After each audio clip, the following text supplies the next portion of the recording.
all of you.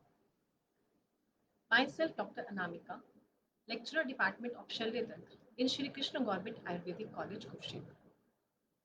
सबसे पहले मैं honourable vice chancellor sir, respected principal sir और स्वस्थ विभाग को धन्यवाद देती हूँ कि उन्होंने मुझे इस मंच पर आने का अवसर प्रदान किया। योग कवचम की वेबिनार सीरीज के 8th लेक्चर में आज का मेरा टॉपिक है concept of mental health. In first view आप में से बहुत सारे लोग मेरे विषय को मेरे विभाग से रिलेट नहीं कर पा रहे हैं। Like I belong to department of surgery and I am talking about mental health. परंतु अगर हम थोड़ा डीपली देखेंगे तो हम पाएंगे कि ऐसा नहीं है। शल्य विभाग प्रमुख रूप से ऐसी व्याधियों से डील करता है जिनमें कंजर्वेटिव मैनेजमेंट का रोल बहुत ज़्यादा नहीं होता या वो फेल हो जाती हैं, या एज अ डिजीज उन व्याधियों में choice of treatment he surgical treatment होती है। वहाँ हम रोगी को सर्जरी एडवाइस करते हैं और छोटी या बड़ी किसी भी सर्जरी को ज़्यादातर रोगी सहज रूप से स्वीकार नहीं कर पाते। रोगी की पूरी कोशिश होती है कि उसकी व्याधि कंजर्वेटिव मैनेजमेंट से ही ठीक हो जाए और वो सर्जरी को अवॉइड कर सके। हमारी भी कोशिश होती है, हम सर्जरी उसी केस में एडवाइस करते हैं जहां पर उसकी अटमोस्ट रिक्वायरमेंट होती है। लेकिन सर्जरी फिजिकल ट्रॉमा से पहले किसी के लिए भी एक मेंटल ट्रॉमा होता है। वहां जहां सर्जरी के लिए ले जाने से पहले हमें रोगी की फिजिकल कंडीशन को ऑप्टिमम स्टेट में लेकर आना होता है, जिसे इंश्योर करने के लिए हम कुछ इन्वेस्टिगेशंस कराते हैं, एग्जामिनेशंस कराते हैं, और अगर उनमें हमें कोई इशू मिलता है तो हम उसे रेक्टिफाई करते हैं।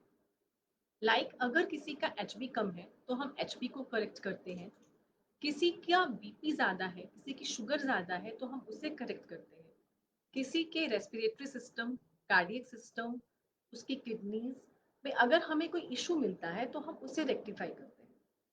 हम ये इंश्योर करते हैं कि रोगी की जो जनरल कंडीशन है वो ऑप्टिमम स्टेट में रहे ताकि हम सर्जरी के दौरान होने वाली कॉम्प्लिकेशंस को मिनिमाइज कर सकें। वहीं दूसरी ओर हमें रोगी को मेंटली भी सर्जरी के लिए प्रिपेयर्ड करना पड़ता है, जिसे हम आयुर्वेद में मानसिक सिद्धता कहते हैं। ऐसा देखा जाता है कि जब सर्जरी के लिए रोगी मेंटली प्रिपेयर होता है, पैनिक नहीं करता है, तो उस सर्जरी के आउटकम कंपैरेटिवली बेटर आते हैं। और यह चीज हर परिस्थिति में सत्य है। किसी भी परिस्थिति का सामना करने के लिए अगर हम मेंटली प्रिपेयर हैं, और वो हम तभी रह सकते हैं अगर हम पहले से ही मानसिक रूप से स्वस्थ हैं, तो हम उस परिस्थिति का सामना बेहतर तरीके से कर सकते हैं। हम उसके रिजल्ट को डिटरमाइन नहीं कर सकते, लेकिन हम एक बेटर रिजल्ट की तरफ जा सकते हैं। और अगर हम करंट सिनेरियो की बात करें, जो इस समय कोविड-19 की एक डिफिकल्ट सिचुएशन हम सबके सामने अराइज हुई है, वहाँ भी यह बात व्यवहारिक रूप से लागू होती है। कैसे लागू होती है इसे हम आगे देखेंगे। अब हम बात करते हैं हेल्थ की।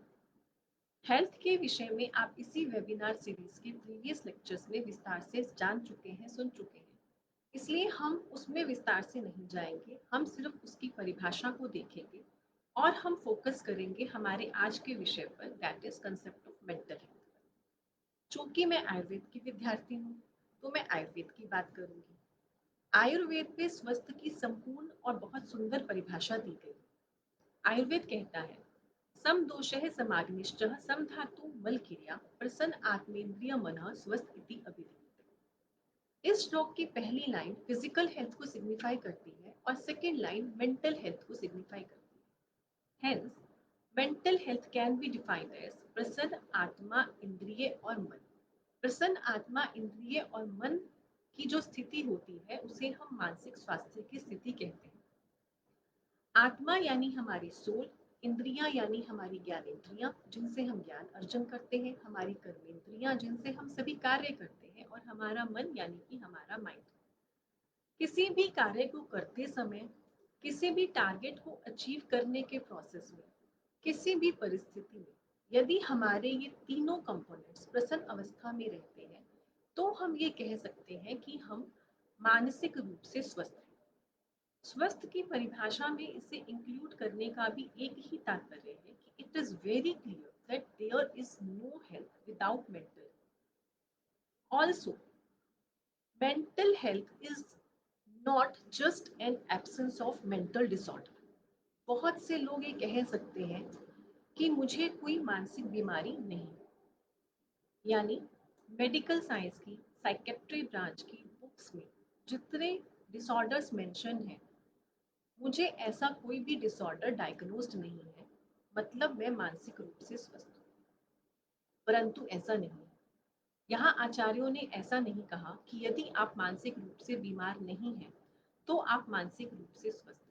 अगर यह सत्य होता तो आचार्यों ने इसे इसी तरीके से परिभाषित किया होता, लेकिन उन्होंने कहा प्रसन्न आत्मा, इंद्रिय और मन। ये स्थिति जब हमारी रहती है किसी भी परिस्थिति में, तो हम ये कह सकते हैं कि हम मानसिक रूप से स्वस्थ हैं।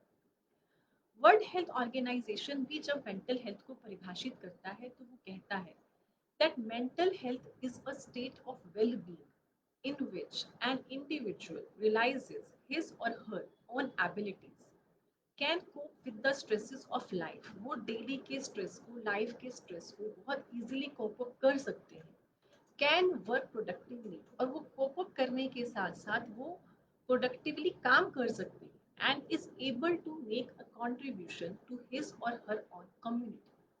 और ये सब कंपोनेंट्स तभी पॉसिबल है जब हम प्रसन्न आत्मा, इंद्रिय, मन की स्थिति में रहते हैं। इसलिए मानसिक स्वास्थ्य की ये परिभाषा आज भी उतनी ही रेलिवेंट है जितनी ये हजारों साल पहले थी। अब बात आती है कि इस स्टेट को अचीव कैसे किया जा सकता है। Here also Ayurveda describes it very beautifully, जहाँ वो मन के विषयों के बारे में बात करता है। मन के विषयों का समयोग ही मन की स्वस्थता में कारण है, और मन के विषयों का हीन योग, अति योग व मिथ्या योग मन की अस्वस्थता में कारण है। तो मन के विषय क्या है? मन के विषय है चिंत्य, विचारे, ऊह्य आदि, अर्थात सोचना, विचार करना और कल्पना करना आदि। आदि में यहाँ हमारी सभी इंद्रियों के जितने भी विषय हैं वो सभी भी मन के ही विषय कहे जाते हैं। उनके अलावा चिंत्य, विचारे और ऊहे ये मन के विषय होते हैं। परंतु जब हम मानसिक स्वास्थ्य की बात करते हैं तो चिंत्य, विचारे, ऊहे इनका अधिक महत्ता देखी जाती है, इसलिए यहाँ हम उनके बारे में बात करेंगे। अगर हम बिना सोचे विचारे कोई काम करते हैं तो वह हीन योग कहलाता है, और जब हम आवश्यकता से अधिक सोचते हैं तो वह चिंतन न रहकर चिंता बन जाता है, तो वह अति योग कहलाता है। जिस विषय में चिंतन करना चाहिए, जो इश्यूज मेरी लाइफ के लिए इम्पोर्टेंट है, जिनके बारे में मुझे सम्यक चिंतन करना चाहिए, उनके बारे में चिंतन न करके अगर हम अनर्गल विषयों में चिंतन करते हैं, जिस दिशा में चिंतन करना चाहिए वहां न करके विपरीत दिशा में चिंतन करते हैं, या मिथ्या ज्ञान को भी सत्य मान बैठते हैं, तो वह मन के विषयों का मिथ्या योग कहलाता है। और यह तीनों मन की अस्वस्थता में कारण होते हैं। तो संयोग क्या है?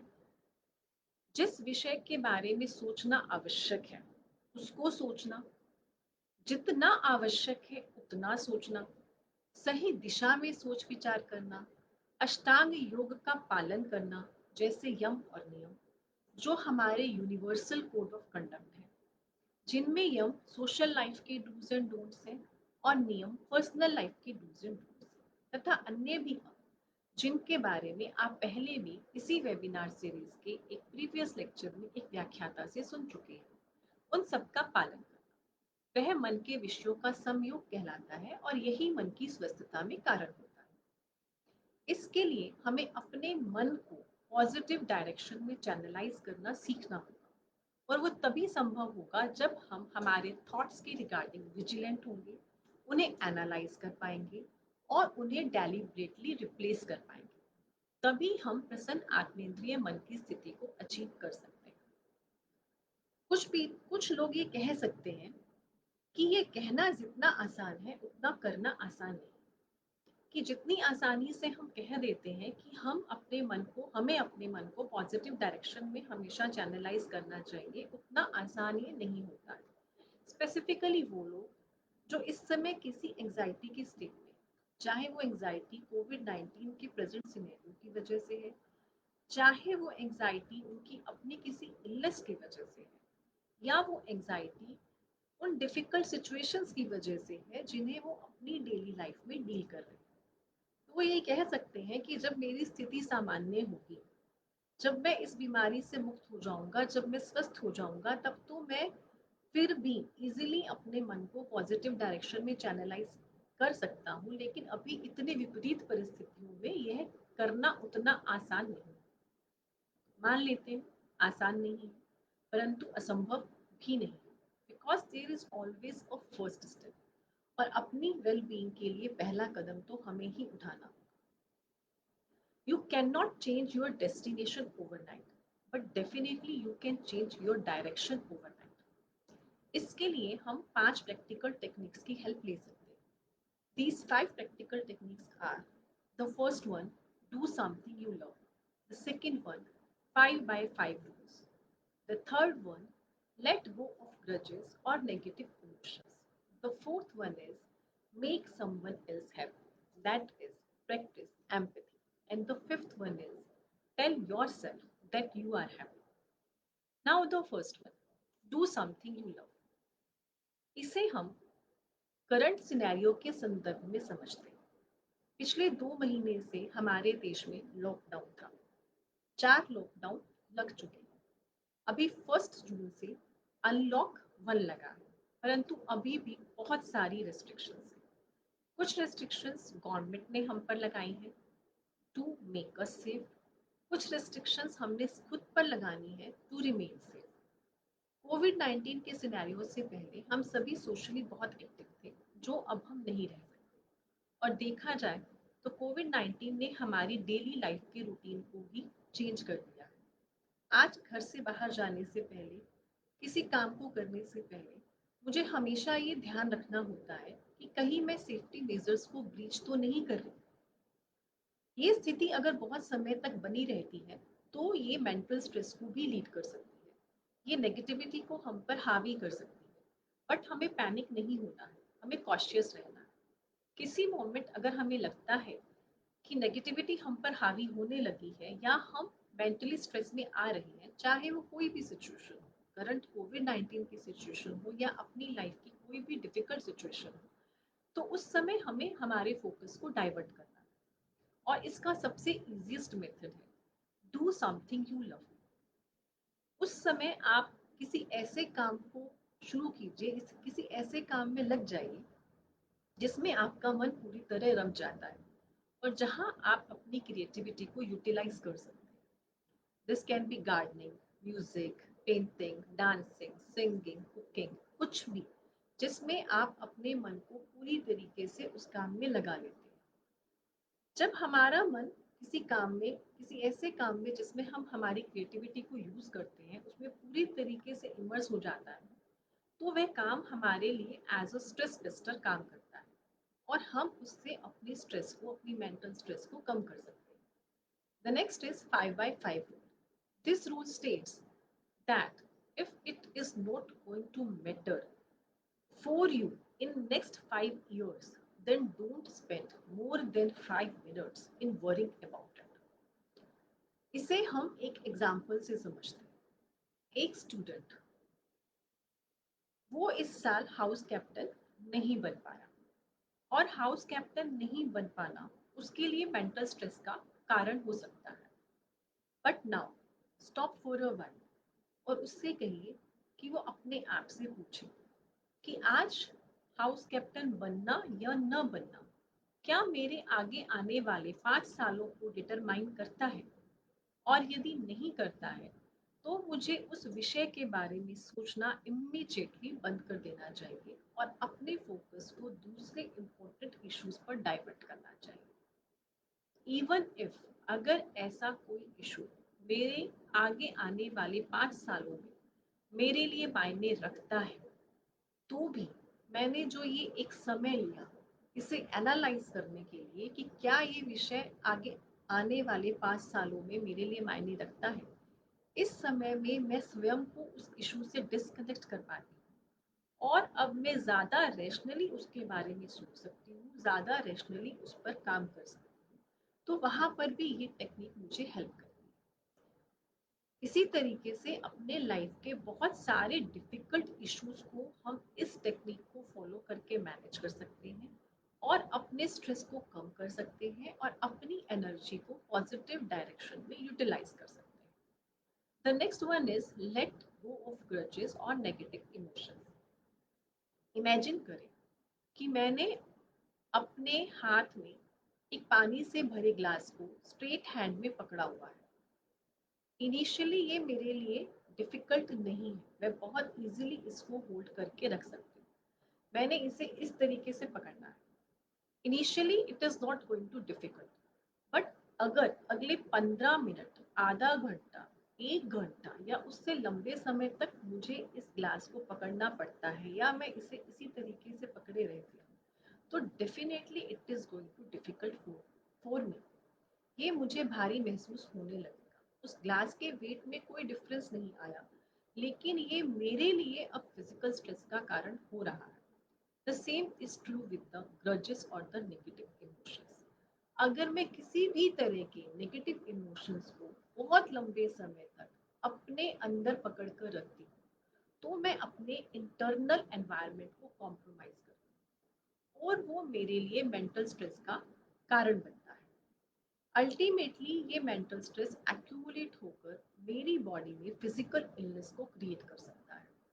स्टडीज ये इंडिकेट करती हैं कि जनरल ओपीडी में मेडिकल कंसल्टेशन के लिए आने वाले रोगियों में से ज्यादातर रोगी साइकोसोमेटिक डिसऑर्डर से ग्रसित होते हैं। और आज के करंट सिनेरियो में एक हेल्दी इम्यून सिस्टम की क्या इम्पोर्टेंस है, ये हम सभी जानते हैं। So let go of grudges और नेगेटिव इमोशंस, उन्हें होल्ड करके मत रखिए।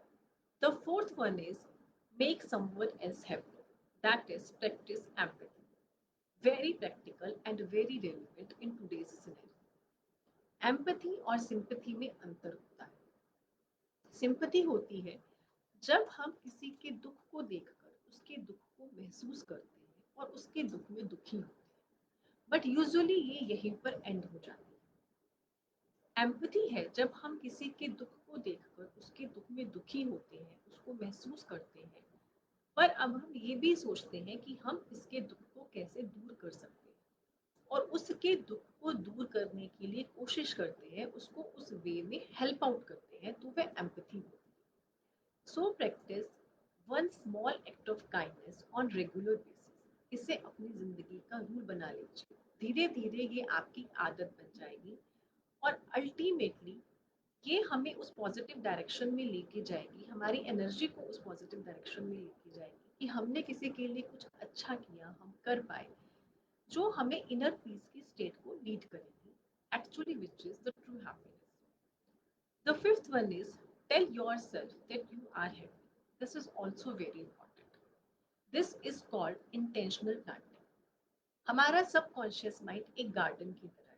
इसकी मिट्टी में हम जो बीज बोएंगे, इसकी मिट्टी हमें रिटर्न में वैसी ही सिचुएशंस को क्रिएट करके देती है। अगर हम डर और चिंता के बीज डालेंगे तो वैसी ही सिचुएशंस को क्रिएट करेंगे, और अगर हम सुरक्षा और उम्मीद के बीज डालेंगे तो हम वैसी ही सिचुएशन को क्रिएट करेंगे। और जब हम इंटेंशनली इन सीड्स को प्लांट करते हैं अपने सबकॉन्शियस माइंड में, तो ये हमें अनफ्लिंचिंग फेथ के साथ प्लांट करना चाहिए। वहाँ हमें कोई भी इफ्स एंड बट्स नहीं लगाने चाहिए। इससे हम अपनी एनर्जी को पॉजिटिव डायरेक्शन दे पाएंगे, हम मेंटली स्ट्रेस्ड आउट नहीं होंगे और हम किसी भी सिचुएशन को बेटर वे में डील कर पाएंगे और डेफिनेटली अपनी लाइफ में पॉजिटिविटी को क्रिएट कर पाएंगे। अब आज की इस चुनौती यानी कोविड-19 की इस डिफिकल्ट सिचुएशन से कॉप अप करने में इन टेक्निक्स को हम कैसे अप्लाई कर सकते हैं। वर्ल्ड की मैक्सिमम पॉपुलेशन ने अपनी लाइफ में पहली बार ऐसी परिस्थिति को देखा है। चारों तरफ डर का माहौल है, अनसर्टेनिटी है। सोशल मीडिया, 24 घंटे के न्यूज चैनल, डेली का बढ़ता हुआ नंबर, डेली चेंज होती गाइडलाइंस, डेली की न्यू रिसर्चेस, इन सबसे पैनिक नहीं होना। आज से 2 या 4 महीने पहले की सिचुएशन अलग हो सकती है, बट करंट सिचुएशन ये है कि हम सभी जानते हैं we have to live with this virus and it is not a short term scenario. ये एक लंबी लड़ाई है। हमें अवेयर रहना है और अवेयर रहने के लिए भी हमें ऑथेंटिक सोर्सेज का इस्तेमाल करना है, कॉशियस रहना है। सोशल डिस्टेंसिंग, हैंड हाइजीन और रेस्पिरेटरी एटिकेट्स जैसी हर गाइडलाइन का पालन करना है। मेडिटेशन, प्राणायाम, अपने थॉट्स को पॉजिटिव डायरेक्शन में चैनलाइज करके, अननेसेसरी थॉट्स को अवॉइड करके, सारा दिन नंबर के बारे में न सोच के, अपने स्पेयर टाइम को क्रिएटिवली यूज करके और उन लोगों की मदद करके जिन्हें हमारी मदद की रिक्वायरमेंट है, हमें अपने आप को मेंटली फिट रखना है। Physical exercise, proper diet, proper sleep से हमें अपने आप को फिजिकली फिट रखना है। अगर हम फिजिकली फिट होंगे, हम एक पॉजिटिव मेंटल एटीट्यूड के साथ होंगे और हम सारी गाइडलाइंस को फॉलो करेंगे, तो हम डेफिनेटली इस बीमारी से बच सकते हैं। But in spite of taking all these precautions, अगर कोई भी व्यक्ति इस वायरस के इन्फेक्शन को कैच कर लेता है, जिसकी पॉसिबिलिटी हमेशा रहती है, तो अभी हमें पैनिक नहीं होना। हमें हमारे कंडीशन के रिगार्डिंग विजिलेंट रहना है, मेडिकल हेल्प लेनी है, अपने आप को रिक्रिएशनल एक्टिविटीज में इन्वॉल्व रखना है, पॉजिटिव डायरेक्शन में सोचना है। ये नहीं सोचना कि ऐसा मेरे साथ क्यों हुआ या मैं बीमार क्यों हूँ, बल्कि ये सोचना है कि मैं अपनी बॉडी में इस वायरस के अगेंस्ट इम्यूनिटी को पैदा कर रहा हूँ, मैं इसके अगेंस्ट इम्यून हो रहा हूँ और मैं इससे बहुत अच्छे से लड़ रहा हूँ, इसका सामना कर रहा हूँ। आफ्टर ऑल हम सब जानते हैं कि हमारा रिकवरी रेट अच्छा है और बहुत सारे लोग जो इससे इन्फेक्टेड हुए हैं वो कुछ ही दिनों में बिल्कुल फिट एंड फाइन होके इस बीमारी से बाहर आ जाते हैं। और अगर हम पॉजिटिव मेंटल एटीट्यूड के साथ इसका सामना करेंगे, तो डेफिनेटली हमारा रिकवरी रेट और भी अच्छा होगा। इसे थोड़ा और प्रैक्टिकल तरीके से समझने के लिए हम करंट सिनेरियो को 3 जोन्स में डिवाइड करते हैं और हम इंडिविजुअली देखेंगे कि प्रेजेंटली हम किस जोन में लाई करते हैं। These zones are fear zone, learning zone and growth zone. First of all, fear zone.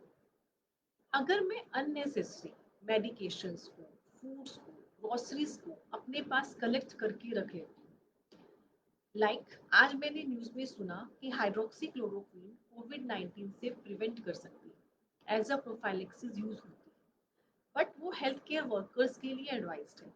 उसके बावजूद मैं गई और मैंने हाइड्रोक्सी क्लोरोक्वीन को परचेज किया, वो नहीं मिली तो मैंने क्लोरोक्वीन को परचेज करके रख लिया, हालांकि मुझे आज उसकी रिक्वायरमेंट नहीं।